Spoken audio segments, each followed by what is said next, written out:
বাংলাদেশ এবং বাংলাদেশের বাইরে পৃথিবীর বিভিন্ন প্রান্তে যে যেখান থেকে চ্যানেল আই দেখছেন আপনাদের সকলকে সাদর আমন্ত্রণ তৃতীয় মাত্রা দেখবার জন্য। প্রিয় দর্শক, কোভিড-19 বা করোনা ভাইরাস গোটা বিশ্বকে এক চরম অনিশ্চয়তার মধ্যে ঠেলে দিয়েছে। শুধু মানুষের স্বাস্থ্য ঝুঁকি বা মৃত্যু ঝুঁকি নয়, এর সঙ্গে অর্থনৈতিক ঝুঁকি, সামাজিক ঝুঁকি, মানসিক ঝুঁকি সহ নানান রকম ঝুঁকি তৈরি করেছে।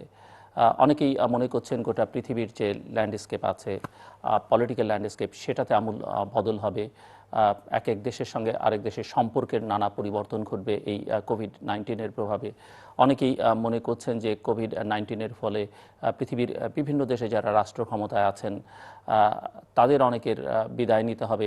কেউ কেউ নির্বাচনের মধ্য দিয়ে বিদায় নেবেন, যদি নির্বাচন এবছর হয়, যেখানে হওয়ার কথা আছে। কেউ হয়তো জনরোষে বিদায় নেবেন, কারণ অনেকেই সমস্যার সমাধান করতে পারবেন না।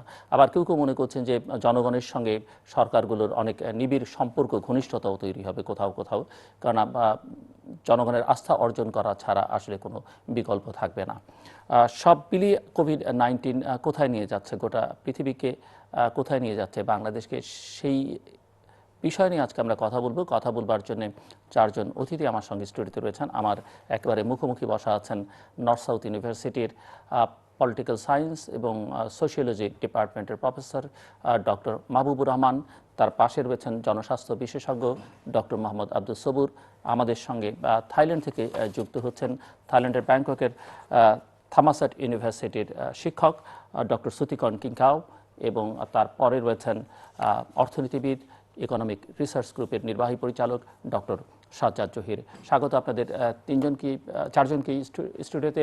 দুজন এবং একজন ব্যাংকক থেকে সুথিকর্ন যুক্ত হচ্ছেন, এবং ডক্টর সাজ্জাদ জহির তার মহাকালীস্থ বাসা ডিওএসএস এর বাসা থেকে আমাদের সঙ্গে যুক্ত হচ্ছেন। Suthikorn, welcome to the programme. Good evening, everyone. Thank you. আমি আলোচনাটা শুরু করতে চাই ডক্টর মোহাম্মদ আব্দুস সবুর, আপনাকে দিয়ে। কোভিড-19 আজকে পৃথিবীকে যে জায়গায় এনে দাঁড় করিয়েছে এবং বাংলাদেশকেও যে জায়গায় এনে দাঁড় করিয়েছে, একজন পাবলিক হেলথ এক্সপার্ট হিসেবে আপনার অপিনিয়ন কি? এবং আমরা জানি যে আমাদের সংবিধানে জনস্বাস্থ্যের বিষয়ে যে অঙ্গীকারনামা ব্যক্ত করা হয়েছে, আমরা যদি ইউনিভার্সাল ডিক্লারেশন অফ হিউম্যান রাইটসের কথা বিবেচনা করি, সেখানে আর্টিকেল 25-এ যা বলা হয়েছে, পৃথিবীর কোনো দেশের সরকারই আসলে খুব একটা গুরুত্বের সঙ্গে বিষয়টিকে নেননি। সেটি উন্নত বিশ্ব বলি আর অনুন্নত বলি আর উন্নয়নশীল বলি, এবং সবাই এক ধরনের প্রাথমিক অবস্থায় মনে হচ্ছে এক ধরনের ডিনায়ালের মধ্য দিয়ে যাচ্ছিলেন, কিন্তু শেষ পর্যন্ত সবাইকে মেনে নিতে হয়েছে। কিন্তু যখন মেনে নিলেন তখন আর আসলে পরিস্থিতিটা সামাল দেওয়া যায়নি। এটি হচ্ছে, আমি স্বাস্থ্য ঝুঁকি, মৃত্যু ঝুঁকির কথা বলছি, কিন্তু এর অন্যান্য প্রভাব নিয়ে অন্যান্য বিশেষজ্ঞরা আছে, তারাও কথা বলবেন, আপনি হয়তো বলবেন। সো আপনার কাছে শুনতে চাই যে কেন এই পরিস্থিতি তৈরি হলো বলে আপনি মনে করেন? ধন্যবাদ আপনাকে। এটা বাংলাদেশে যেমন বিশ্বেও একই রকম, যে স্বাস্থ্য খুব একটা অগ্রাধিকারের খাত না। আমরা যদি আমাদের জাতীয় বাজেট দেখি, জিডিপির 0.1%-এর কম আমাদের স্বাস্থ্য খাতে ব্যবহৃত হচ্ছে। আমাদের জাতীয় স্বাস্থ্যনীতি 2011-তে যদিও বলা ছিল যে বাজেট বরাদ্দ 10%-এ যাবে, কখনো 5%-এর উপরে যায়নি। তার মানে স্বাস্থ্য কিন্তু কখনই অগ্রাধিকার প্রাপ্ত খাত ছিল না, বিশ্বেও আমাদের এখানেও। এখন এই যে সমস্যাটি আসলো, এটি কিন্তু মোটামুটি চোখে আঙুল দিয়ে দেখাচ্ছে যে স্বাস্থ্য খাত কতটা প্রস্তুত স্বাস্থ্যসেবা দেওয়ার জন্য। এবং আপনি যেটা বলছিলেন যে আমাদের বাংলাদেশের সংবিধানের 15 ধারাতে কিন্তু বিভিন্ন মৌলিক অধিকারের সাথে স্বাস্থ্যের অধিকারটাও দেওয়ার জন্য রাষ্ট্রকে বলা হয়েছে। সার্বজনীন মানবাধিকারের যে সনদ, সেখানে 25-এর ধারাতে কিন্তু স্বাস্থ্যকে একটা মানবাধিকার হিসাবে স্বীকৃতি দেওয়া হচ্ছে। এখন স্বাস্থ্য যদি মানবাধিকার হয়, স্বাস্থ্য যদি সাংবিধানিক বাধ্যবাধকতা হয়, তাহলে সেই স্বাস্থ্যের জিনিসটা আমরা দিতে পারছি না। কেন পারছি না? একই কারণে যে আমাদের স্বাস্থ্য যে সেবা ব্যবস্থাটা আমরা দাঁড় করিয়ে রেখেছি, সেই সেবা ব্যবস্থাটা অতটা জোরদার ছিল না। আমাদের এখন যথেষ্ট পরিমাণে পরীক্ষার সামগ্রী নাই, আমরা দ্রুত পরীক্ষা করতে পারছি না। বিশ্ব স্বাস্থ্য সংস্থা বারবার বলছে যে এই মহামারী থেকে পরিত্রাণের একটি উপায় হচ্ছে পরীক্ষা করো, পরীক্ষা করো, পরীক্ষা করো। কারণ পরীক্ষা করলে পারে ইনফেক্টেড পারসন আইডেন্টিফাই হবে, ইনফেক্টেড পারসনটাকে যদি কোয়ারেন্টাইন করে রাখা যায় তাহলে ইনফেকশন ছড়াবে না।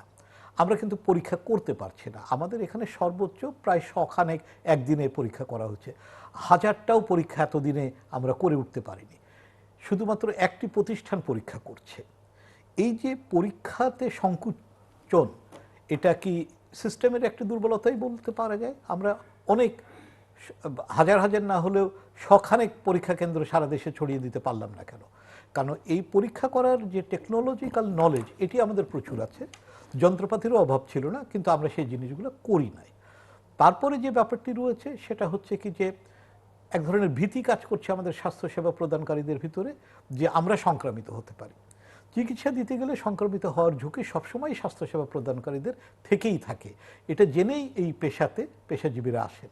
এবং এই ঝুঁকি তারা মোকাবেলা করেন কিভাবে, সেটা হচ্ছে যেটা এখন বহুল আলোচিত হচ্ছে পার্সোনাল প্রোটেক্টিভ ইকুইপমেন্ট নিয়ে।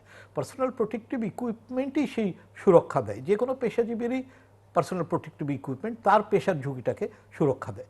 আমরা সেই পার্সোনাল প্রোটেক্টিভ ইকুইপমেন্টও প্রচুর পরিমাণে দিতে পারছি না স্বাস্থ্য সেবা প্রদানকারীদের, ফলে স্বাস্থ্যসেবা প্রদানকারীরা ঝুঁকিতে যেতে চাচ্ছে না, সেবা দিতে পারছেন না। এবং এই যে সেবা দিতে না পারার কারণে শুধু যে করোনা রোগী বঞ্চিত হচ্ছেন তা না, অন্যান্য রোগীরাও কিন্তু সেবা থেকে বঞ্চিত হচ্ছেন। তার মানে পুরো স্বাস্থ্য ব্যবস্থাটাকেই কিন্তু একটা হযবরল অবস্থার ভিতরে আমরা ফেলে দিয়েছি। কিন্তু স্বাস্থ্য ব্যবস্থার এইটা করতে না পারার কোনো কারণ ছিল না যদি সার্বজনীন যে সংক্রমণের সুরক্ষা, যেটা সব সেবা প্রদানকারীরই জানার কথা, সেটা যদি মেনে চলা যায় তাহলে কিন্তু সংক্রমিত হওয়ার কোনো ভয় নেই। কিন্তু প্রশিক্ষণের অভাব আছে, যন্ত্রপাতির অভাব রয়েছে, পরীক্ষার অভাব রয়েছে, তথ্যের প্রদানের অভাব রয়েছে, সবগুলো মিলিয়েই কিন্তু এখন একটা ঝুঁকির মুখে পড়ে গেছি, আর যে আমাদের স্বাস্থ্য সেবা আমাদের যথাযথ সেবাটা দিতে পারছে না।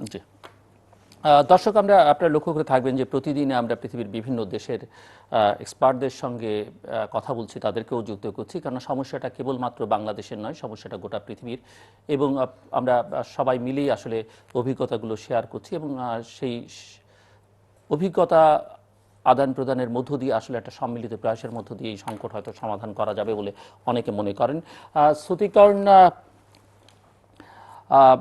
we are living in a crazy time, and public life has become stagnant and disasters day by day, which is affecting the economic and political arena of the world.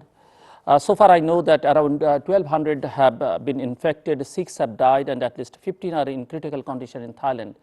So what is the latest situation in Thailand, and what's your take on COVID-19? Okay, the government announced on Tuesday state of emergency to try to contain the spread of the virus. For the past 4 days, we have on average about 100 to 120 increase in terms of new cases every day. So now we have about 1,045 cases of COVID patients in Thailand. And for the past 3 to 4 days, the government has decided to step up the limitation of movement among people between or among different provinces in Thailand. So the government try very hard not to. This is a golden period that if they step up, if they put more limitations into the system, then the increased number of patients increase will be slow. So that's the key. At the moment, the number of patients increased for the past 3 days, only about 100 to about 180. So it has not increased. The rate of increase is decreasing, which means that I think on Tuesday is about 180 cases. Yesterday is about 120 cases, and today is about 110 cases. So the rate of increase is decreasing because we step up the limitations. And the government also asks different hospitals, different medical facilities to provide extension support. The key hospital in Bangkok, in Thailand, they asking hotels, they asking mansions and empty accommodation to provide extra space in case they need to accommodate more patients. So, for example, in my university, they use student accommodations, the empty one, to set up a field hospital just in case there would be more severe case coming into the system. So we set up different kind of field hospital using existing facilities, especially in university like Thammasat University in Bangkok. We set up a student accommodation as a field hospital to provide extra space. So this kind of thing is kind of a unite all people in Thailand to work together. If you go on Facebook or social media, you will see a lot of people asking for a donation and a lot of people posting comments to provide donations on various facility, various organization, medical facilities in Thailand. So it's a united Thailand against COVID at the moment. And I think the government, some people may blame the government, yes, but I think they try very hard to unite people to fight against COVID in Thailand. According to Bloomberg, the Thai economic outlook will be the weakest among Asia, with worse ahead, and Thai recession odds second only to Japan among Asian nations. The diplomat said that coronavirus hits Thailand hard. Thailand is estimated to lose 1.15 billion USD in revenues from tourism in Q1 2020 due to a fall in Chinese air travelers alone. So economists said that the economy of Thailand is going to be affected severely in the long run, and even a popular newspaper, The Nation Thailand, reported the Thai economy will be worse off amid the COVID-19 situation. So what do you think? What is your opinion regarding this issue? How the Thai government will tackle such a huge economic crisis? Okay, so the first question is whether is it true that Thai economy will be hard hit from the COVID-19 situations? It's all true that what you mentioned before, because we relied a lot on tourism industry, and now we decide to close all the border. Today we decide to close all the border, so we would not accept any incoming tourists anymore. And this has happened since today, and it will last until at least mid-April. So at least 1 month without any tourism. So tourism industry account for about 20% of Thai economy. So you can see it's about 2-3% of Thai economy GDP will be lost because of the shutdown, 1 month shutdown of the tourism industry. But I think it's a necessary step to prevent further spread of the virus in the country and further spread of the virus outside to the country outside Thailand. So it's a good step, it's a good measures, and I fully agree that we will be hardly hit, but we have to take steps to prevent the spread of the virus among our people and the people in the world. And as you mentioned, we rely a lot on Chinese tourists, and since the COVID problems arise in January, we have seen the drastic decrease of number of Chinese tourists coming into Thailand. So definitely about 30-40% of tourists coming into Thailand are Chinese.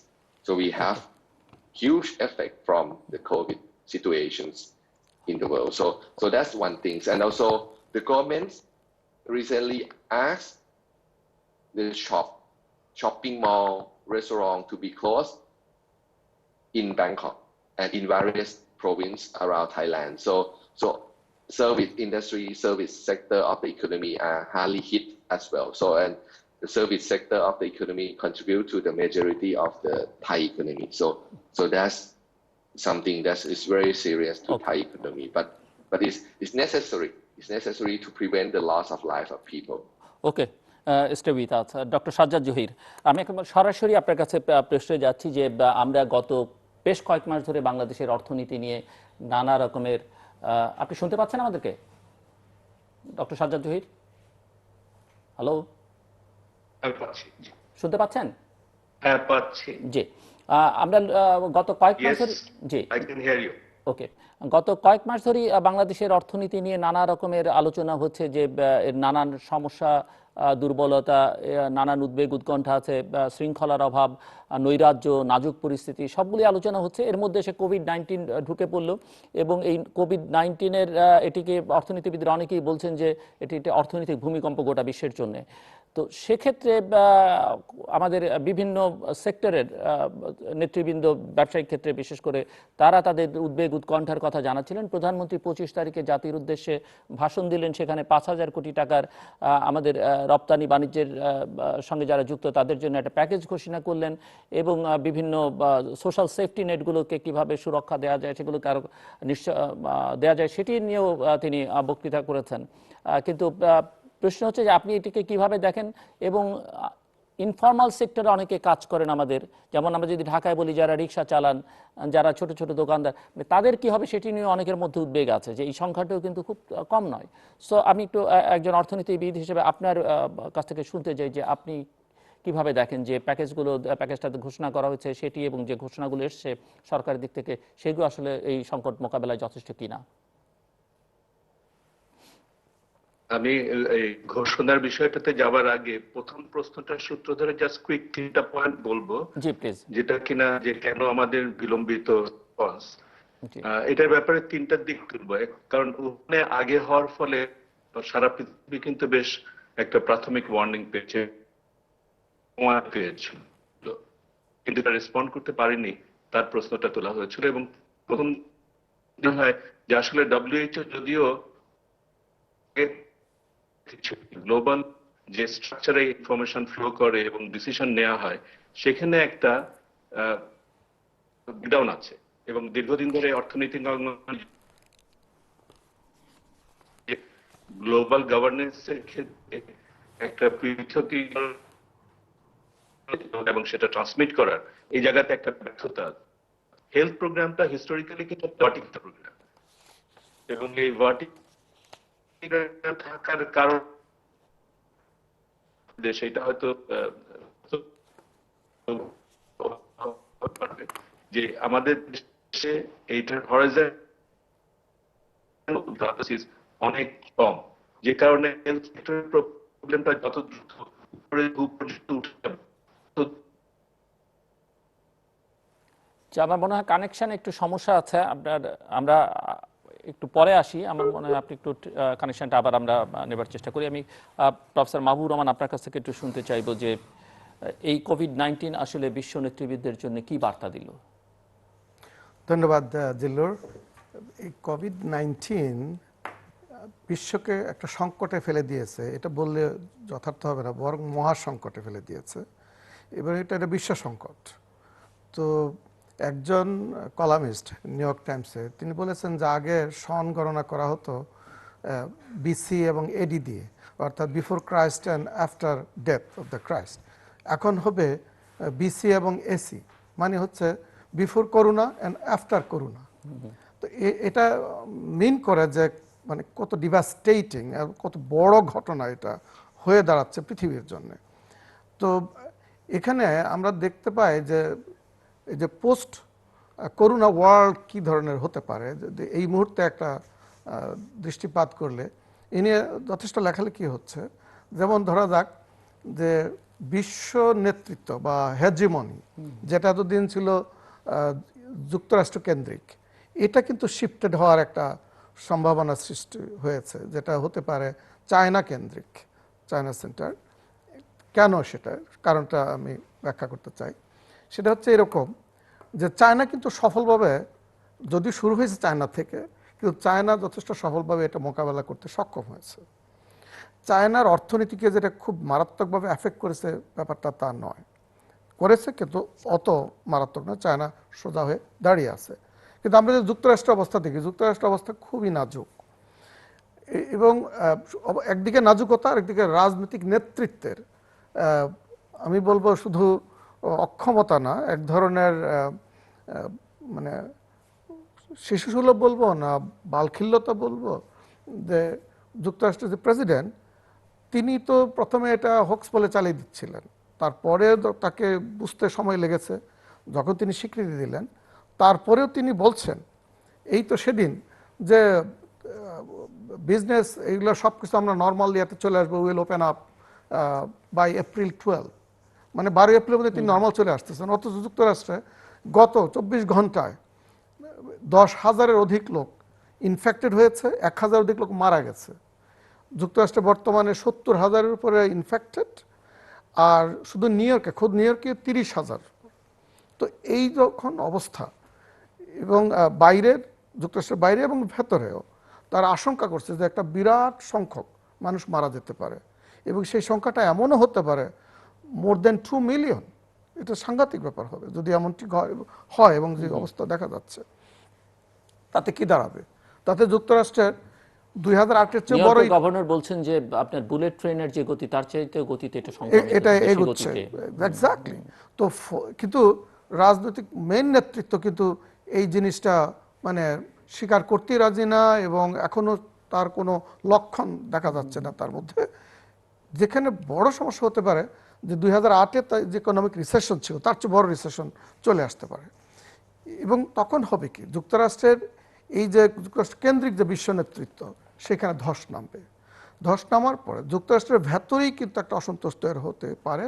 এবং শুধু তা না, যুক্তরাষ্ট্রের ভেতরে যে জিনিসটা হতে পারে সেটা হচ্ছে যে এই মানে এক ধরনের এটা দুই ধরনের পূর্বাভাস করা যেতে পারে। একটা হতে পারে যে যারা অ্যান্টি গ্লোবালাইজেশনের প্রোপাগান্ডা, ট্রাম্পের মতো লোকই, তারা হয়তো বলবে যে প্রোটেকশনিজম এবং যুক্তরাষ্ট্র কেন্দ্রিক যে চিন্তা ভাবনা এইটাকে সামনে এগিয়ে আনা প্রয়োজন, কিন্তু সেটা খুব কাজ দেবে না।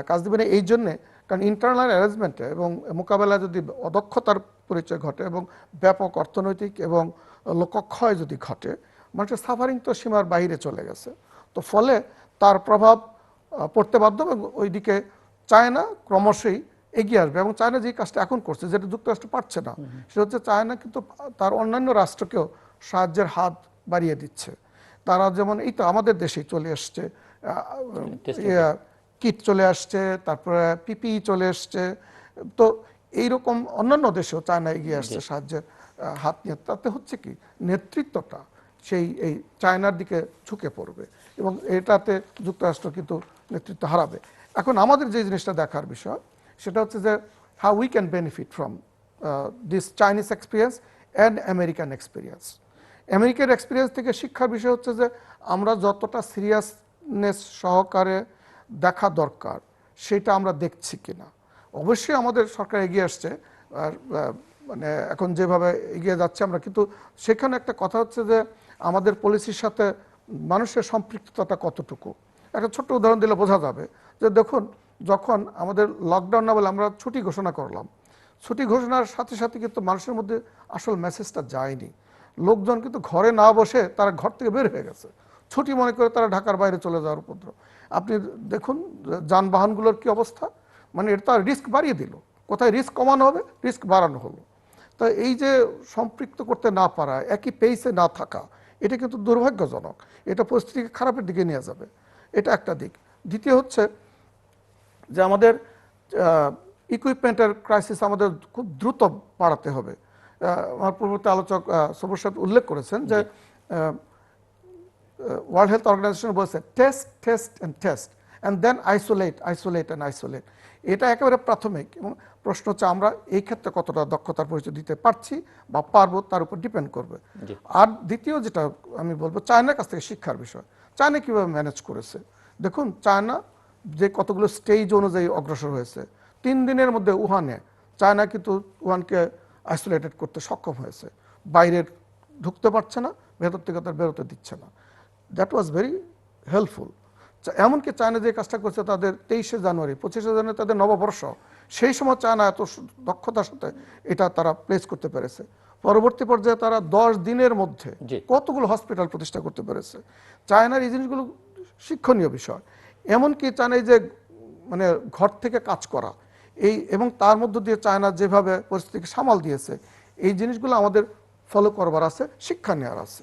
তো বাট চায়নার তো এক ধরনের অথরিটেরিয়ান নেতৃত্ব বা গভর্নমেন্ট এবং তার টেকনোলজিক্যাল যে অ্যাডভান্সমেন্ট সেটা তো আসলে অনেকের পক্ষেই টাচ করা খুব ডিফিকাল্ট। কিন্তু আমরা চাইনিজ সিস্টেমের শিখতে হবে, বাট গুণাগুণের এখান থেকে চাইতে আমাদের লেসন অর্থাৎ নিতে হবে। যতটুকু নেওয়ার ওখান থেকে সেটাই আমাদের আমি নেওয়া দরকার। আসছি আবার আপনার কাছে, বিশেষ করে জিও পলিটিক্সের বিষয়টা আপনার সঙ্গে আলোচনা করব। ডক্টর সাজ্জাদ জহির, আপনাকে থামিয়ে দিতে হয়েছিল।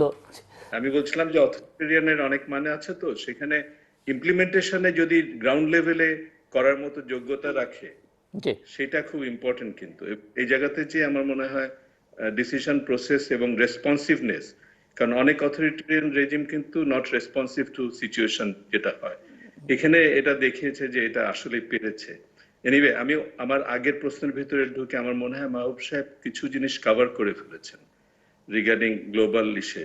আমার মূল বক্তব্যটা ছিল যে হেলথ বরাবরই একটা ভার্টিক্যাল প্রোগ্রাম হিসেবে আমাদের মতো দেশে অপারেট করেছে, যে জন্য রিসার্চ অ্যান্ড ডেভেলপমেন্টের প্রতি আমাদের এখানে অনেক বেশি কম এমফেসিস দিয়ে আসা হয়েছে। আমরা মোর মনিটরিং এর রোল প্লে করে আসছি এবং এটা প্যারালালি অন্যান্য এজেন্সির সাথে, ইভেন দ্য পলিটিক্যাল রেজিমের সাথে ওয়েল কানেক্টেড না, যে জন্য ইনফরমেশন ট্রান্সমিশন এটা রিলেটিভলি উইক থেকে ডিসিশন প্রসেস। আমাদের গভর্নেন্স স্ট্রাকচারের একটা বড় দুর্বলতা হচ্ছে টেকনিক্যাল যে কোনো ফিল্ডের কথাই বলি না কেন, সেখানে মিনিস্ট্রি এবং ডিরেক্টরেটের ভিতরে যে বড় ধরনের একটা গ্যাপ এবং মিনিস্ট্রির কন্ট্রোল, এটার বিষয়ে এখন ঢুকতে চাচ্ছি না, কিন্তু এই পয়েন্টটা মাথায় রাখার দরকার। ওই জায়গায় গভর্নেন্স স্ট্রাকচারে আমাদের একটা বড় দুর্বলতা রয়ে গেছে, যে জন্য কুইক রেসপন্সিভ এবং এই যে পিপিই কেন্দ্রিক যে সকল ঘটনাগুলো, এটা ঘটার কথা না। আর ফাইনালি হচ্ছে অবশ্যই জন্মশতবার্ষিকীর একটা প্রভাব পড়েছে এবং ইনার্শিয়া কাজ করেছে ডিসিশন প্রসেসে। সেই জায়গাতে কিন্তু তারপরেও মনে হয় যে there is a problem with আমাদের গভর্নেন্সের ক্ষেত্রে, যে দক্ষ লোকের অভাব যারা কিনা গ্লোবাল সিচুয়েশন অ্যানালাইসিস করে, আমি পলিটিক্যাল গভর্নেন্সের কথা বলছি, সেখানে আরো ভাববার দরকার যে এখানে কিভাবে সিদ্ধান্ত নেওয়া হয় এবং সেখানে বাংলাদেশের স্বার্থটা, জনগণের স্বার্থটাকে কিভাবে স্ট্র্যাটেজিক্যালি আনা যায়। আমি এরপরে ইকোনমির দিকে মুভ করব। যে প্রশ্নটা উঠেছে, যে যেটা করা হয়েছিল, আমি ধরে নিচ্ছি যে সেটাই ভ্যালিড। যে প্রথমত ওই সময় কোভিডটা একটা ভূমিকম্প বা যে নামই দিই না কেন, অবশ্যই এটা আকস্মিকভাবে এসেছে, কিন্তু আমাদের মতো দেশের জন্য এনাফ ওয়ার্নিং দিয়ে এসেছিল। দ্বিতীয়ত আমার মনে হয় গার্মেন্টসের জন্য যতটুকু ভূমিকম্প হতে পারত তার থেকে কম হয়েছে, বিকজ এটা বিটুইন সিজনস একটা সময় গিয়েছে। মানে একটা অর্ডার দিয়ে দেওয়া হয়েছে অন্য নতুন অর্ডার নেওয়ার প্রক্রিয়াতে, যে জন্য তুলনামূলকভাবে কিন্তু ভূমিকম্প হিসেবে আঘাতটা কম পড়েছে বাংলাদেশের গার্মেন্টস এর কনটেক্সটে বলছি।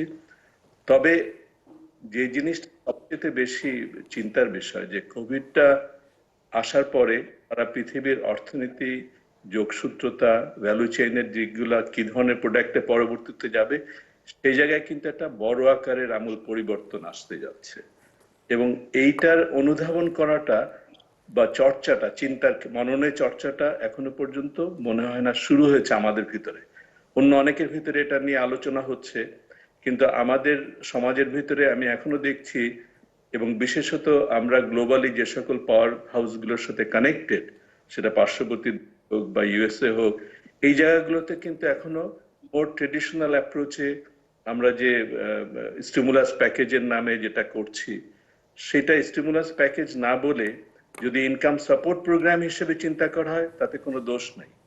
মানে আজকে আগামী 2-3 মাস বিভিন্ন কারণে, সেটা গার্মেন্ট ওয়ার্কার্সের দিক থেকে হোক অথবা অন্য কোনো দিকে যদি চিন্তা করে বলি, যে লোকজনের ইনফর্মাল সেক্টরে যে বিপদগ্রস্ত হবে, তাদেরকে তাদের অর্থ সংস্থানের জন্য, জীবিকা সংস্থানের জন্য যদি সাপোর্ট প্রোগ্রাম দেওয়া হয়, তাহলে সেখানে স্টিমুলাস কথাটা ব্যবহার না করাটাই কাম্য। অনেক দেশেই কিন্তু স্টিমুলাস প্যাকেজ নাম দিয়ে অনেক কিছু করছে, তার একটা সাইড হচ্ছে মনিটারি সাইড থেকে। আমাদের দেশে এই মুহূর্তে শুধুমাত্র আমরা শুনলাম 5,000 কোটি টাকার একটা প্রোগ্রাম, যেটা মূলত লেবার গ্রুপটাকে টার্গেট করে, এবং লেবার গ্রুপটাকে শুধুমাত্র অর্গানাইজ সেক্টরে লেবার গ্রুপটাকে টার্গেট করে জিনিসটা ক্লিয়ার আসছে, কিন্তু ইনফর্মাল সেক্টরে যারা যুক্ত ছিল তাদের জন্য ক্লিয়ার প্রোগ্রামটা কিন্তু এখনো পর্যন্ত আমরা বুঝতে পারছি না। এবং সেখানে ঐতিহাসিকভাবে সাধারণত দেখা গেছে যে নাগরিক সমাজ কিন্তু যতটুকু এগিয়ে অন্যান্য কোনো ক্রাইসিসের ক্ষেত্রে যে ভূমিকাটা পালন করতে পেরেছে সেটাও দেখা সেটা যাচ্ছে না। স্কোপটা সেটা কিছু কিছু জায়গায় দেখা যাচ্ছে, যেটাকে আবার কেউ বলতে পারে আইন ভঙ্গ করে, যেমন স্যানিটাইজার তৈরি করে বিতরণ করার এটা কিন্তু জি সর্বত্র হচ্ছে। দ্বিতীয়ত খাবার কিছু কিছু ডিস্ট্রিবিউট করা, যেমন রিক্সাওয়ালাদের বা শহুরে ইসলাম এলাকাতে ব্যক্তি উদ্যোগে হোক বা কিছুটা গোষ্ঠী পর্যায়ের উদ্যোগে হোক, এই জিনিসটা দেখা যাচ্ছে। কিন্তু এই জায়গাটাকে উৎসাহিত করা এবং যাতে কিনা হেলথ হ্যাজার্ড না এনে এই অংশগ্রহণে আনা যায় নাগরিককে, সেই উদ্যোগটা কিন্তু সরকার পক্ষ জি থেকে বা এজেন্সিগুলোর পক্ষ থেকে দুর্বল। Dr. Sajjad, আবার আসবো আমি আপনার কাছে। Suthikorn, Thai government announced a package of 400 billion baht into the economy to reduce the impact of the COVID-19 epidemic, along with lowering the ratio of current VAT and tax.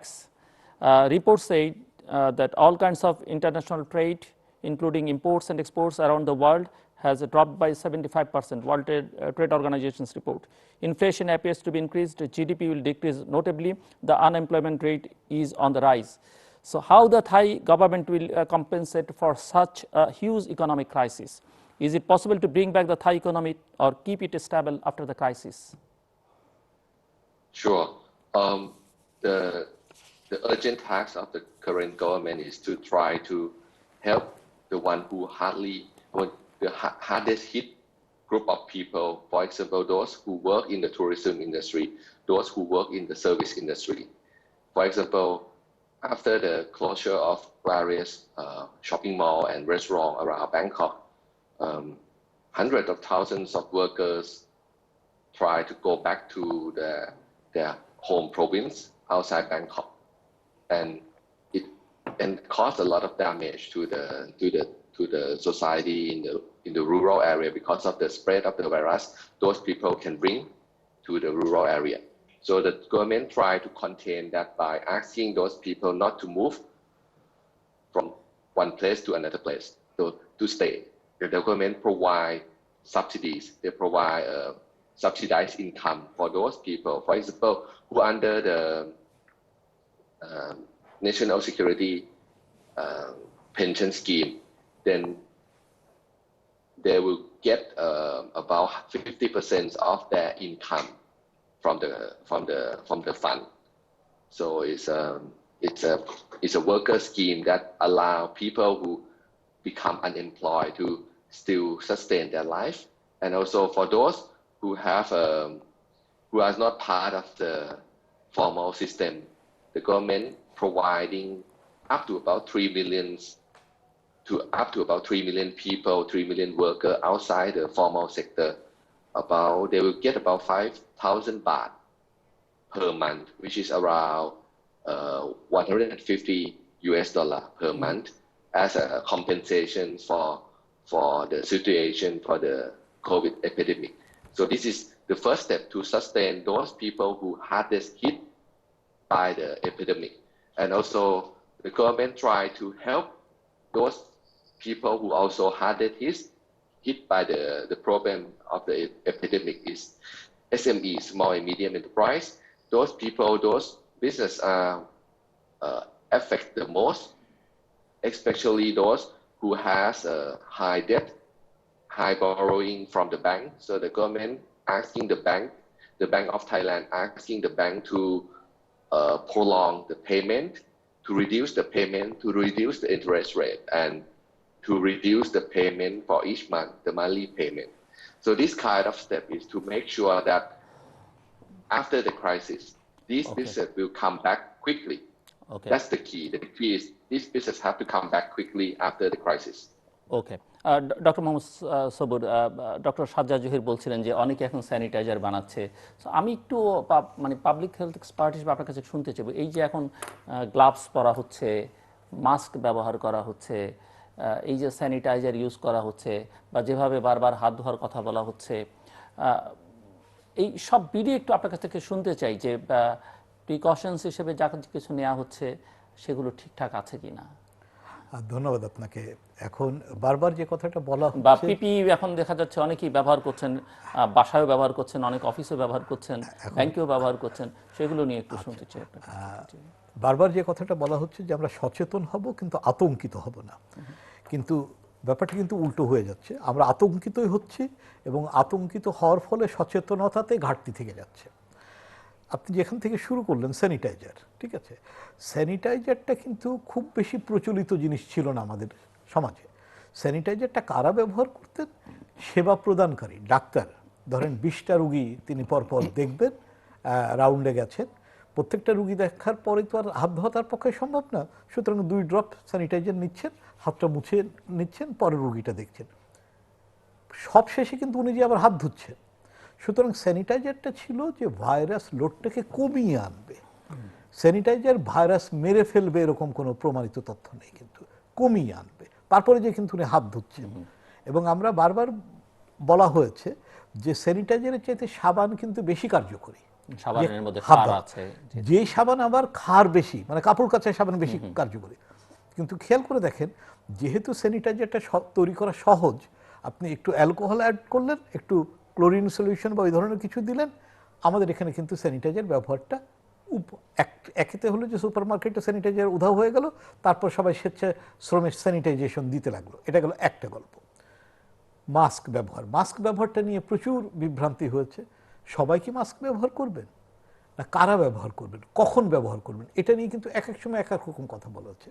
এখন মাস্কটা কেন, খেয়াল করে দেখেন, এই অসুখটা ছড়াচ্ছে হচ্ছে দুভাবে। একটা হচ্ছে স্পর্শের মাধ্যমে, যেটা হাত, যে কারণে স্যানিটাইজার সাবানের গল্প, হাত ধোয়ার গল্প এসে। আরেকটি হচ্ছে শ্বাস প্রশ্বাসের মাধ্যমে। সুতরাং শ্বাস প্রশ্বাসের মাধ্যমে যেন জীবাণুটা না ঢুকতে পারে, তার জন্য হচ্ছে মাস্কের ব্যবহার। এখন যতগুলো মাস্ক আছে, কেউ কাপড় দিয়ে 3 পদ্ম মাস্ক তৈরি করছেন, হ্যাঁ কাপড়ের ওই মাস্ক সার্জনরা ব্যবহার করেন ওটিতে, ঠিক আছে, কিন্তু সেখানে তো ব্যবহারের কারণ অন্য, ঠিক আছে। তারপর বাজার এখন সয়লাভ হয়ে গেছে বিভিন্ন ধরনের মাস্কে, যার অধিকাংশ মাস্কই কোনো কার্যকরী না। যেটি একটু টিস্যুর মতো যে মাস্কটা আছে, যেটা ওয়ান টাইম ব্যবহার করার ব্যাপার, সেইটি কিছুটা কার্যকরী বলা যেতে পারে। তাহলে চিন্তা করেন যে আর মাস্কটা কার ব্যবহার করা দরকার। আমি যদি নিশ্চিত জানি যে আমি কোনো জায়গাতে যাচ্ছি যেখানে করোনার রুগী আছে, তিনার হাঁচি কাছি আমার শরীরে ঢুকে যাবেন, তাহলে আমি নিজেকে প্রোটেক্ট করব। অথবা আমি যদি আক্রান্ত হয়ে থাকি, আমার কাছ থেকে কেউ যেন না পান, তাহলে আমি মাস্ক ব্যবহার করব। কিন্তু এই যে গণহারে রাস্তাঘাটে মাস্ক পরে ঘুরে বেড়ানো, তারপর আসছে আপনার personal protective equipment. Personal protective equipment কিন্তু সব পেশাতেই আছে, ঠিক আছে। আমাদের পুলিশ যখন দাঙ্গা দমন করতে নামে, তখন যেসব ড্রেস পরে নামে, ওটাই ওনার পার্সোনাল প্রোটেক্টিভ ইকুইপমেন্ট। এখন ডাক্তারদেরও পার্সোনাল প্রোটেক্টিভ ইকুইপমেন্ট আছে, ডাক্তারটা কি করছেন তার উপর নির্ভর করে। সার্জনরা যখন অপারেশন থিয়েটারে যান, তারা এক ধরনের ড্রেস পরেন, বিকজ উনি নিজেকে প্রোটেক্ট করতে চাচ্ছেন, অথবা ওনার কাছ থেকে রোগী যেন ইনফেক্টেড না হন। এখন এই যে সংক্রমণ প্রতিরোধের কতগুলো স্বাভাবিক নিয়ম আছে, ঠিক আছে, সংক্রমণ প্রতিরোধের যে নিয়ম আছে, সেখানেও পার্সোনাল প্রোটেক্টিভ ইকুইপমেন্ট ব্যবহার করার ব্যাপার আছে। এই রোগটা যেহেতু ছোঁয়াচে, এই কারণে হয়তো এটি দরকার। কিন্তু এই পার্সোনাল প্রোটেক্টিভ ইকুইপমেন্ট আপনার এখানে ঢোকার সময় দেখলাম যে গেটে যিনি দাঁড়িয়ে আছেন, উনিও পার্সোনাল প্রোটেক্টিভ ইকুইপমেন্ট টাইপের নভোচারের একটি ড্রেস পরে আছেন। এখন কথা হচ্ছে যে পার্সোনাল প্রোটেক্টিভ ইকুইপমেন্টটা কিন্তু একবারের বেশি ব্যবহার করা যাবে না, কারণ একটা রুগী দেখার পর ওটা ওই ড্রেসটা তো ইনফেক্টেড হয়ে গেল, তাহলে আমাকে ওই ড্রেসটা বাদ দিয়ে দিতে হবে, অথবা ওটা অটোক্লেভ করে রিসাইক্লিং করা যেতে পারে, অটোক্লেভ করতে হবে, ঠিক আছে। এখন এই যে লক্ষ লক্ষ পিপিইর গল্প আমরা শুনছি, এবং ডাক্তার ছাড়াও অন্যরাও পিপিই ব্যবহার করছেন, এই পিপিইগুলো ডিসপোজড হবে কি করে? মানে পরিবেশের যে আরেকটা আপনি বিপর্যয়। খেয়াল করে দেখেন, এটা তো একটা মেডিকেল ওয়েস্টে পরিণত হয়ে যাচ্ছে, এবং এই মেডিকেল ওয়েস্টটা যদি আমরা ঠিক মতো ম্যানেজ করতে না পারি, তাহলে ওটা কিন্তু আর একটা বিপর্যয় ডেকে আনবে। আর এই যে কোনো কাপড় দিয়ে সবারই গামবুট পরার দরকার নেই, সবারই ওরকম মাস্ক পরার দরকার নেই, সবারই আই শিল্ড পরার দরকার নেই। যিনি রুগী দেখবেন, একেবারে নিশ্চিতভাবে করোনা রুগী দেখবেন, তার প্রোটেকশনের দরকার আছে। বাদ বাকি মাস্ক, গ্লাভস, এগুলাই যথেষ্ট হওয়া উচিত। গ্লাভস নিয়ে আপনার আচ্ছা, গ্লাভসের ব্যাপারটা যেটা হচ্ছে, এখন দেখছি যে গ্লাভস সবাই ব্যবহার করা শুরু করছেন। আমি ব্যাংকে গেলাম কালকে, ওখানে কর্মীকে ব্যবহার করা দেখলাম অনেকে। এখন অধিকাংশ যে গ্লাভসটা ব্যবহার করছে, ওনারা কিন্তু সার্জিক্যাল গ্লাভস ব্যবহার করছেন, যেটা রাবারের তৈরি। এখন রাবারে কিন্তু অ্যালার্জি হতে পারে। এখন এই গ্লাভস যদি 8 ঘন্টা, 10 ঘন্টা, 7 ঘন্টা ধরে আপনি পরে থাকেন তাহলে কিন্তু এটা উপকারের চেয়ে অপকার করতে পারে। এখন এই গ্লাভসের ঘটনাটি, আমি গ্লাভস না পরে আমি যদি স্যানিটাইজার ব্যবহার করি, হাতটা ঘন ঘন ধুতে পারি, তাহলে কিন্তু কাজ একই হয়ে যাচ্ছে। ফলে কেন কি করব এটা সুনির্দিষ্টভাবে না জানতে পারার কারণে আমরাও হয়তো বলে উঠতে পারিনি, জনগণকে সচেতন করতে পারিনি। এক ধরনের ভীতি সৃষ্টি হয়েছে এবং আতঙ্ক হয়েছে, আতঙ্ক হয়ে যে যেটা পারে সেটা করছে, কিন্তু সেটাতে কতটা প্রোটেক্টেড হচ্ছে আর কতটা প্রোটেক্টেড হচ্ছে না। আমি শুনছি যে পিপিই তৈরি করে ডোনেশন করার জন্য টাকা পয়সা উঠানো হচ্ছে। এখন এই পিপিই কি বাংলাদেশে তৈরি করা সম্ভব? আমাদের একজন মন্ত্রী বলেছেন যে আমেরিকা নাকি আমাদের কাছ থেকে পিপিই চেয়েছে। এখন পিপিই বলতে তো গাউনটা শুধু না, পিপিই বলতে তো আরো কিছু আছে, পার্টিকুলারলি মাস্ক যেটা, সেইটি আমার জানা মতে তৈরি করা অত সহজ না। এবং বাজারে যে সেই মাস্ক কিন্তু 1000 টাকা দামে এখন পেলে পারেও বিক্রি হচ্ছে।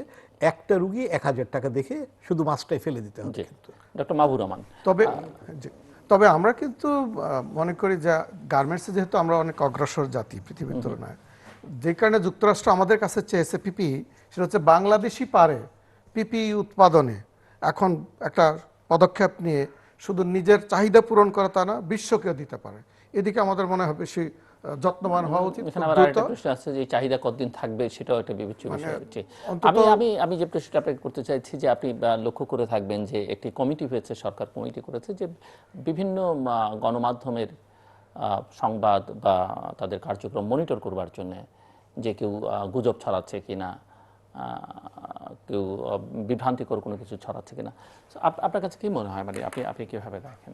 এটা ডেফিনেটলি প্রয়োজনীয় যে কোনো ভুল তথ্য বা গুজব একটা বিরাট সমস্যা সৃষ্টি করতে পারে এবং অন্য সিচুয়েশন তৈরি হয়ে গেলে বা সমস্যা তৈরি হলে তো সেটা মোকাবেলা করাটা আরেক মানে বিরাট চ্যালেঞ্জ।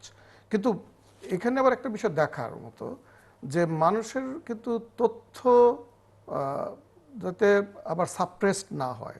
যেমন চীনে শুরুতে যে ভুলটা করেছিল, তারা যে ডাক্তার এটা প্রথম আইডেন্টিফাই করেছিলেন তাকে তো তারা এই করতে দেয়নি এবং শাস্তি দিয়েছিল, পরে তাকে বীরের মর্যাদাও দিল, তিনি জীবন দিলেন, মারাও গেলেন।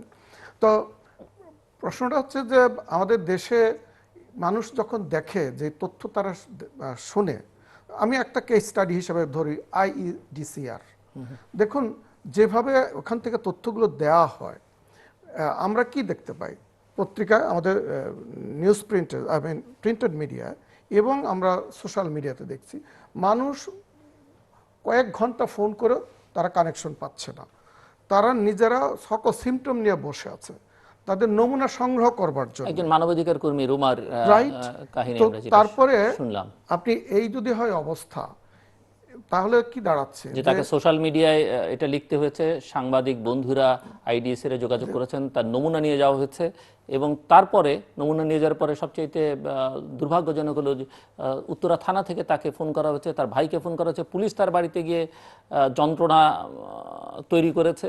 এখন আশপাশে পুরো ছড়িয়ে গেছে যে সে করোনা রোগী, তাকে লুকিয়ে আছে, এখনো কিন্তু আইডেন্টিফাই হয়। তাহলে দাঁড়াচ্ছে কি যে আমরা এই যে কথাটা বলে, হুইচ ইজ ভেরি অ্যাপ্রোপ্রিয়েট, যে আতঙ্কিত হবেন না, সচেতন হবেন, এ কিন্তু উল্টোটা হচ্ছে।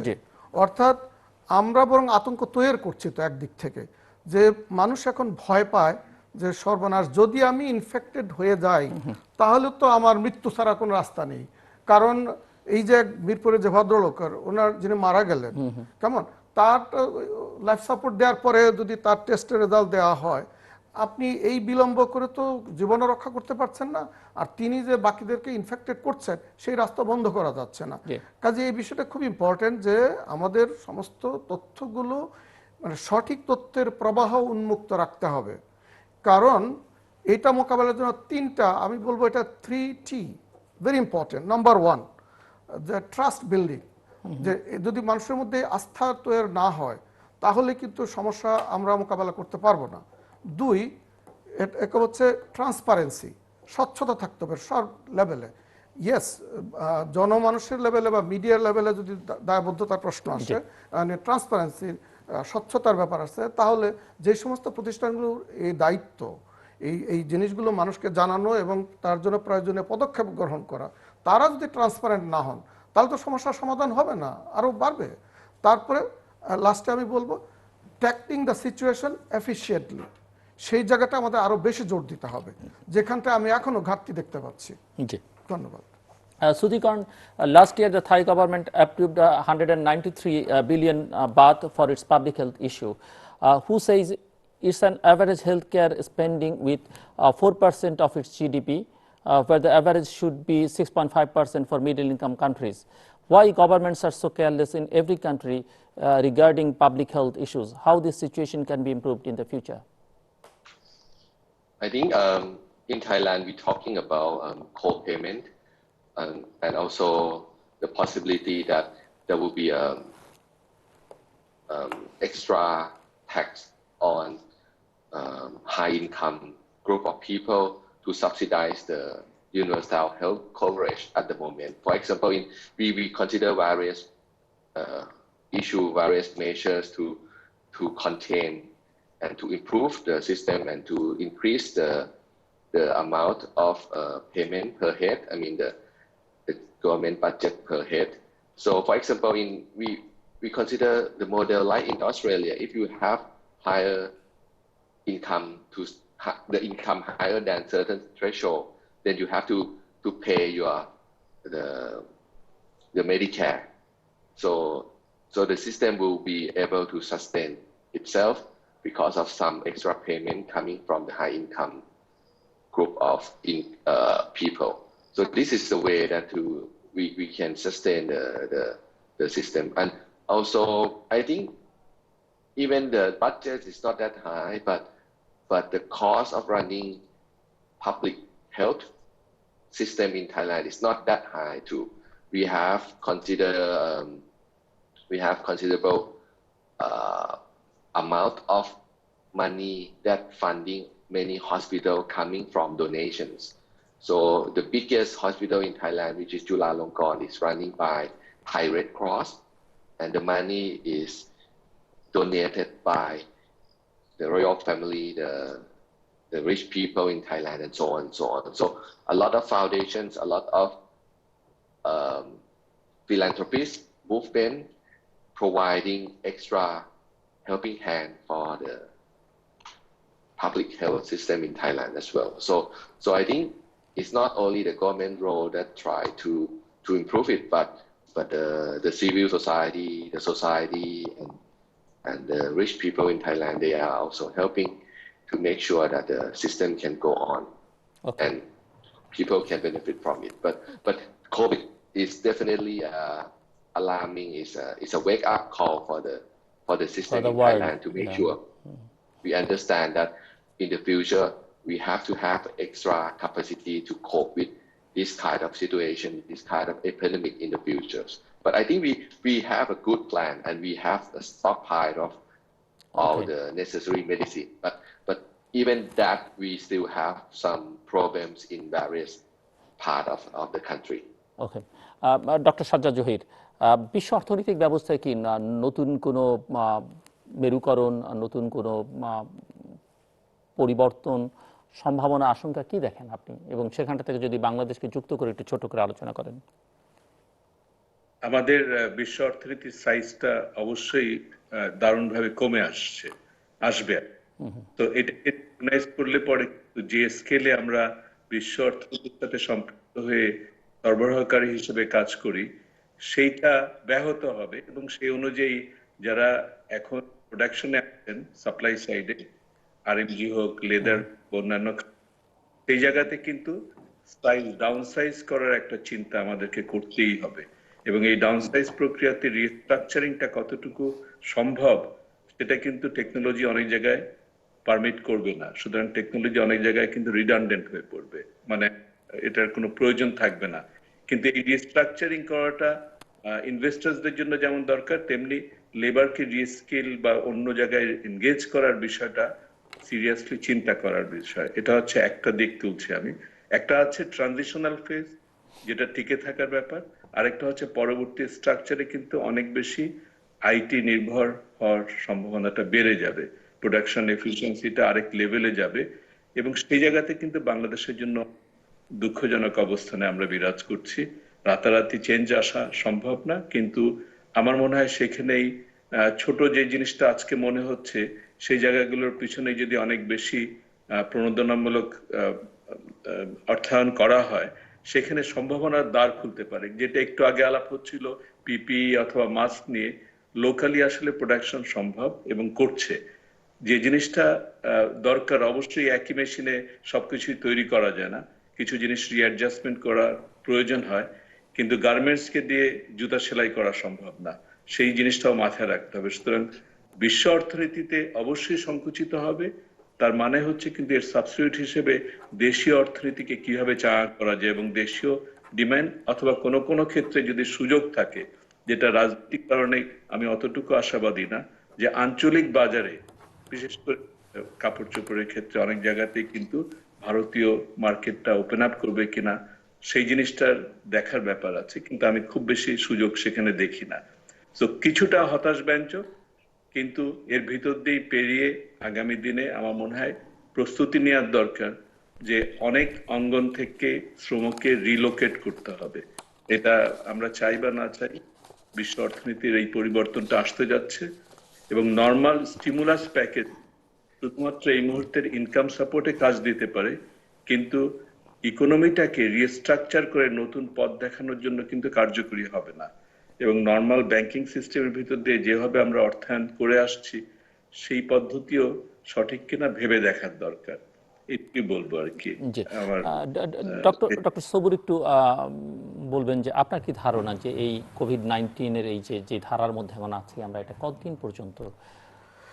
এখন যদি চীনের অভিজ্ঞতাটা আমরা নিই, চীন কিন্তু প্রায় 3 মাস লেগেছে তাদের পুরা জিনিসটাকে প্যাক করতে, মানে রিভার্স আমরা যেটা বলি যে ইনফেকশন হল্ট করিয়েছে, তারপর রিভার্স করিয়েছে, ঠিক আছে। এখন চীনের ওই রেজিমেন্টেড সোসাইটি, কমান্ড স্ট্রাকচার সব মিলিয়েই এতটা লেগেছে। আর এক্ষেত্রে আমরা যেটা করে ফেলেছি সেটা হচ্ছে কি যে আরও উল্টা করে ফেলেছে। একটু আগে শুনছিলেন যে থাইল্যান্ডে যেখানে মল বন্ধ করে দেওয়া হচ্ছে, ওই কর্মীগুলো যেন ব্যাংককেই থাকে, অন্যত্র না যায়, তার জন্য কিন্তু তাদেরকে ইনসেন্টিভ দেওয়া হচ্ছে। আমরা তার উল্টা করলাম কি, আমরা ঘরে ফেরা কর্মসূচিকে দিকে নজর দিলাম। আমরা বললাম যে ভাষান্তরে নিয়ে যাব। খেয়াল করেন যে আমরা কিন্তু ছড়িয়ে দিচ্ছি। এখন এই যে ছড়িয়ে গেল সারা দেশে, ইনফেকশন মানুষ ছড়ালো মানে তার সাথে সাথে ইনফেকশনও ছড়ালো। এখন এই সারা দেশে আমার ক্যাপাসিটি আছে কিনা এই আইডেন্টিফাই করার, আমরা সর্বোচ্চ যা এখন পর্যন্ত সরকারের কাছ থেকে শুনছি, তারা বিভাগীয় শহরগুলোতেই যদি আইডেন্টিফাই করার চেষ্টা করতে পারেন তাহলে নিজেকে মনে করছেন যে অনেক করে ফেললাম। বিভাগীয় শহরে কিন্তু হবে না।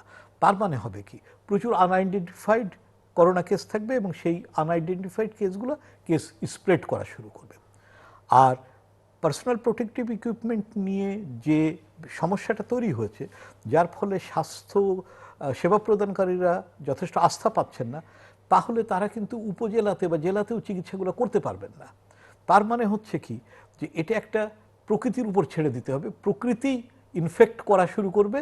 এবং এখন পর্যন্ত যে আমাদের ইতিহাস আছে যে আপনার 10% 15% মারা যাবে, অধিকাংশই ভালো হয়ে উঠবে, তারপরে এক জায়গাতে যে সেটেল ডাউন হবে। কিন্তু যতক্ষণ পর্যন্ত ইনফেক্টেড মানুষ থাকবে তারা কিন্তু ইনফেক্ট করতেই থাকবে। এর সাথে যে ঝামেলাটা আসবে, 1-2 মাস পরে ডেঙ্গু এসে হাজির হবে। এখন আমরা বারবারই দেখেছি বর্ষা মানে বৃষ্টি বাড়ার সঙ্গে সঙ্গে আমরা বারবারই প্রচুর মশা শহরে আছে, আমরা বারবারই দেখেছি যে যেখানে কোমরবিডিটি আছে সেখানে কিন্তু ফ্যাটালিটিটা বেশি, মৃত্যুর সংখ্যাটা বেশি। এডিস মশার আক্রমণ আর কোভিডের সংক্রমণ একত্রে হলে পারে কিন্তু মৃত্যু হার প্রচুর বেড়ে যাবে, ঠিক আছে। এবং এই দুটো জিনিস একসাথে সামাল দেওয়ার মতো ব্যাপারটা আছে কি না সেটা কিন্তু ভেবে দেখতে হবে। সিস্টেমটা এমনি নড়বড়ে ছিল, আমরা আমাদের সিদ্ধান্তগুলোতে সিস্টেমটার উপরে আরও চাপ ফেলে দিলাম। ঢাকাতে সমস্ত প্রতিষ্ঠান আছে, ঢাকাতে রেখে যদি আমরা আইডেন্টিফাই করতাম, চিকিৎসা করতাম, তাহলে কিন্তু হতো। কিন্তু আমাদের নীতি নির্ধারকরা যে কোনো কারণে হোক না কেন, তারা জিনিসটাকে সারা দেশে ছড়িয়ে দিয়েছে। একটা বিষয় খুবই ইন্টারেস্টিং যে আমরা দেখছি যে বিমানের এখনো 2টো ফ্লাইট লন্ডন এবং ম্যানচেস্টারে যাওয়া আসা করছে, এবং যখন কর্তৃপক্ষকে জিজ্ঞেস করা হচ্ছে তারা বলছে যে অন্যান্য দেশ বন্ধ করে দিয়েছে, মানে সেই কারণে আমরা আমাদের বিমান সেখানে যায় না। সো বাংলাদেশের দিক থেকে কোনো সিদ্ধান্ত নেই, বাংলাদেশের সিভিল এভিয়েশন কোনো সিদ্ধান্ত নিচ্ছে না যে সে কোথাও তার এয়ারক্রাফট পাঠাবে কি কাউকে ঢুকতে দিবে কি দেবে না, অন্যের উপরে নির্ভরশীলতা। খুবই দুঃখজনক। ডক্টর মাহবুবুর রহমান, আমরা একেবারে শেষের দিকে, আমি জাস্ট আপনার কাছে একটু বুঝতে যাবো যে ছোট্ট করে আমাদেরকে বলেন আপনি যে কোভিড-19 কি একটা নতুন বিশ্ব ব্যবস্থার মধ্যে আমাদেরকে নিয়ে যাচ্ছে কি না, এবং দেশে দেশে যে পলিটিক্যাল রেজিমগুলো আছে তারা অনেকেই মনে করেন যে এতে করে নানা কারণে, আপনি যে স্বচ্ছতার কথা বললেন, জবাবদিহিতার প্রশ্ন আনলেন, অন্তর্ভুক্তির কথাগুলো আপনারা বলছেন, সেগুলো আসলে তাদেরকে নানা রকমের প্রশ্নের মুখে ঠেলে দিবে এবং আসলে কোভিড-19 একটা স্থিতাবস্থার চাইতে হয়তো স্থিতাবস্থা অনেক পরে আসবে, কিন্তু তার আগে অনেক অস্থিরতা তৈরি করবে সমাজে, রাষ্ট্রে।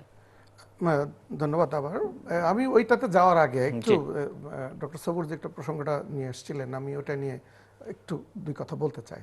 যে প্রকৃতির উপর ছেড়ে দিয়ে, প্রকৃতি সমস্যা সৃষ্টি করেছে, প্রকৃতি তার সমাধানের পথে, যেমন আমাদের দেশে ভুল ধারণা বিরাজ করছে যে তাপমাত্রা যদি বেড়ে যায় তাহলে পরে এটা it will die down or it will be coming down, যেটা সাধারণ মানুষের মধ্যে একটা ভুল ধারণা বিরাজ করছে। কিন্তু এটা কিন্তু ওয়ার্ল্ড হেলথ অর্গানাইজেশন জানিয়ে দিয়েছে, আমাদের এখান থেকেও এক্সপার্টরা বলে দিয়েছেন যে ইটস নট ট্রু।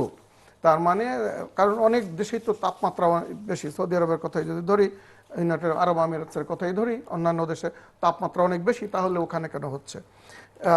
আমি বরং বিষয়টাকে মানুষ সৃষ্ট দুর্ভোগ কী করে বাড়াচ্ছে এটার দিকে একটু আলোকপাত করতে চাই। যে দেখুন, যদি আমরা এই দিকটায় যেটাকে বলা হয় সোশ্যাল ডিস্টেন্স, এইটা যদি আমরা এনশিওর করতে না পারি তাহলে কিন্তু এই করোনা ভাইরাস জ্যামিতিক হারে বাড়বে।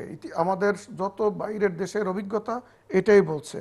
আমরা যদি এখন একটু কমপ্লেসেন্ট অর আমরা উই আর ডুইং বেটার, আমাদের তো এমন বেশি ইনফেক্টেড কেস পাওয়া যাচ্ছে না, আমার কিছুটা মানে কেমন যেন আমাদের মধ্যে এখনো ওই ভাবটা রয়ে গেছে। দেখুন, এবার আসি অন্যান্য দেশের কথা।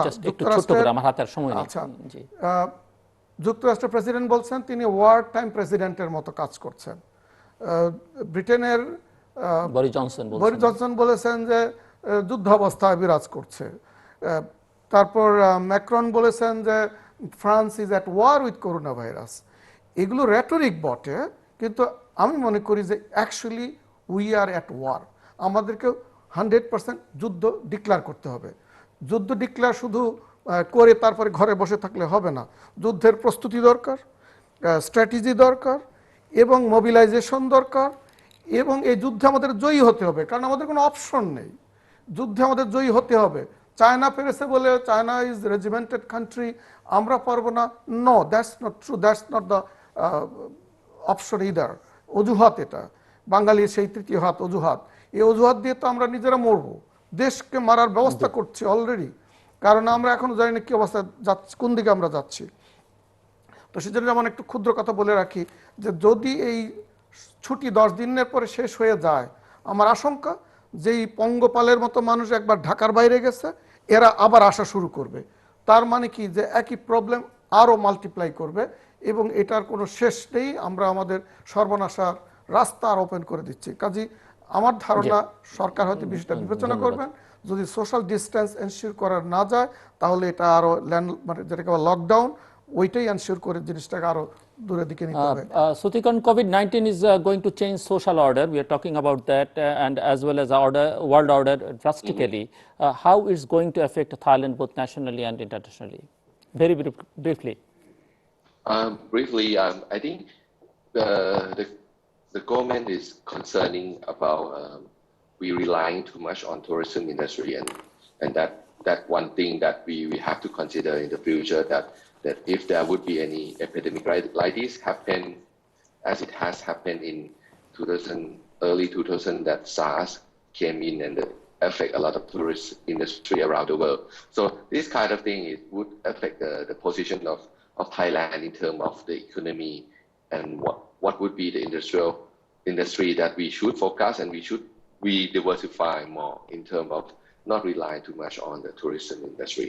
This kind of thing is one concern. And also internally, I think the government is learning a lot about how to deal with a situation like this, the epidemic like this. Yes, and we need to have a more stock of various medical supplies. That's the key as well. Doctor Sajjad Zahir, any final remarks? এবং আমি একটু just এক লাইনে যদি আপনি আমাদেরকে বলেন সেই সঙ্গে যে আমরা গত কয়েক বছর ধরে দেখছি যে বাংলাদেশের অর্থনীতির বিনিয়োগের ইনফ্রাস্ট্রাকচার ডেভেলপমেন্ট একটা বড় নির্ভরশীলতা চায়নার উপরে ছিল, সেখানটাতে কোনো পরিবর্তনের সম্ভাবনা বা আশঙ্কা, আমি জানি না আমার দিক থেকে কোনো মন্তব্য করা ঠিক হবে কিনা, আপনি দেখেন কিনা? সাময়িকভাবে বিভ্রাট ঘটবে, কিন্তু এটা বিলম্বিত হলেও এটা দ্রুত শেষ করা হবে উভয় বাংলাদেশ এবং চীনের স্বার্থে। এটা হচ্ছে নাম্বার ওয়ান। 2 নম্বর হচ্ছে যে কথাটা মাহবুব সাহেব তুলছিলেন যে আসলে এটাকে অ্যাড্রেস করার জন্য, এবং সবুরের কথা থেকে উঠে আসছিল যে আসলে আমাদের প্রশাসনিক ব্যবস্থা এমন পর্যায়ে দক্ষ নয় যে এটাকে ট্যাকেল করতে পারে, যে জন্য উনি প্রকৃতির উপর নির্ভর করতে যাচ্ছিলেন।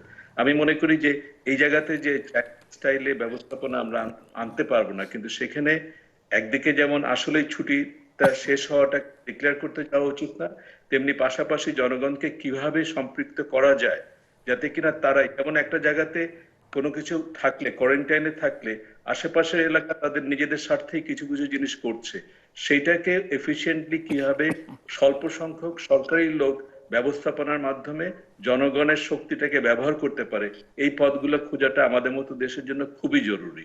এবং যে কথাটা আমরা টিকে থেকেছি কিন্তু একে অপরকে দেখে, এবং এই সময়গুলোতে কিন্তু সেই মেকানিজম গুলোকে কিভাবে অ্যাক্টিভেট করা যায় স্বাস্থ্য বিভ্রাট না ঘটিয়ে, সেই পথগুলো খুঁজে বের করার দরকার। আমরা চীনাদের মতো পারবো না। Thank you. করতে চাই, গুড গভর্নেন্সের কোনো বিকল্প নেই।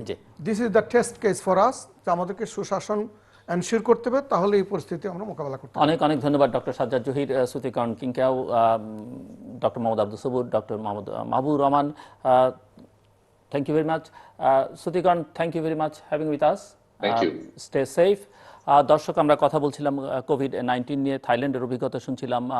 আমার অন্যান্য অতিথিরা বাংলাদেশের বাস্তবতা তুলে ধরছিলেন এবং বিশ্বের কোথায় কি হচ্ছে সেটিও তাদের আলোচনার মধ্যে নিয়ে এসেছেন এবং কি করা উচিত আসলে।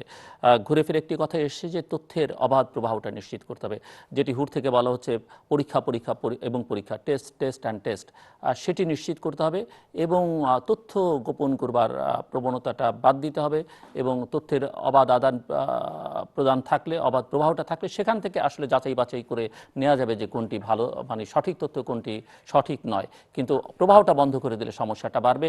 সুশাসনের উপরে যেটি সবসময় বলা হয়ে থাকে, সুশাসনটা নিশ্চিত করতে হবে এবং স্বচ্ছতার প্রশ্ন এসছে, ইফিসিয়েন্সির প্রশ্ন এসছে, যেগুলো নিশ্চিত করতে হবে। অনেক পদক্ষেপ নেওয়া হয়েছে, সেগুলো নিয়ে ওনাদের আপত্তি নেই, কিন্তু পদক্ষেপের মধ্যে অনেক দুর্বলতা থেকে গেছে। এই দুর্বলতার পরিমাণ যেন আমরা না বাড়াই। অনেক রকমের বিভ্রান্তি আছে, সেগুলো মানে অতি উৎসাহের ফল বা অতি সতর্কতার, যেগুলো অনেক ক্ষেত্রেই অপ্রয়োজনীয়, অনেক ক্ষেত্রে সমস্যাও তৈরি করবে, পাবলিক হেলথ এক্সপার্ট সেটি বলেছেন। এবং সব কথার মূল কথা যেটি সবাই মিলে বলবার চেষ্টা করেছেন, যে জনগণের আস্থা, আমরা থাইল্যান্ডের অভিজ্ঞতার কথাও শুনলাম এবং বাংলাদেশেরও, জনগণের আস্থা অর্জন করবার দিকে আসলে রাজনৈতিক নেতৃত্বকে আরও অনেক বেশি মনোযোগ দিতে হবে।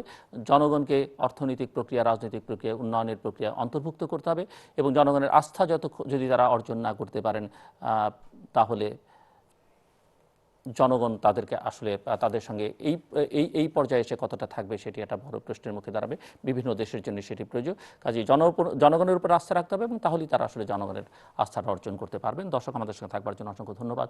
আপনাদের সবার জন্য শুভকামনা।